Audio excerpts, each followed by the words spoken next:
Izao sy ianao sy ny fankavoy hatramin'izao dia ny fampiza raha miala elo sy ny avaly tsy haiko anefa fa ny amafio rinao ampoko ilay fitiavako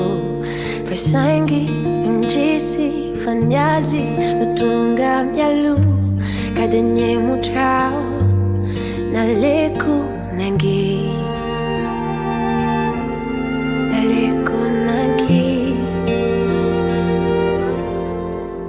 fa natswai mihitsy azy ianao na tsy jery ahy tsy mahita ahy mianitiko te miahitanao venao vali fa fiditsy antesiny ahy wafenikyo tsy ofandatrao satria tsy hainao tsy hainao fa tsamba mignanao dia tsy hainao fa dia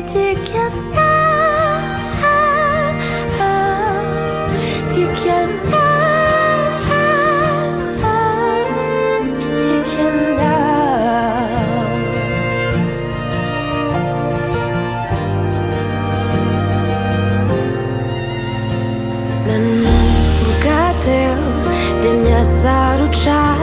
no nijery anao dia niantratranyey fanodiko tsy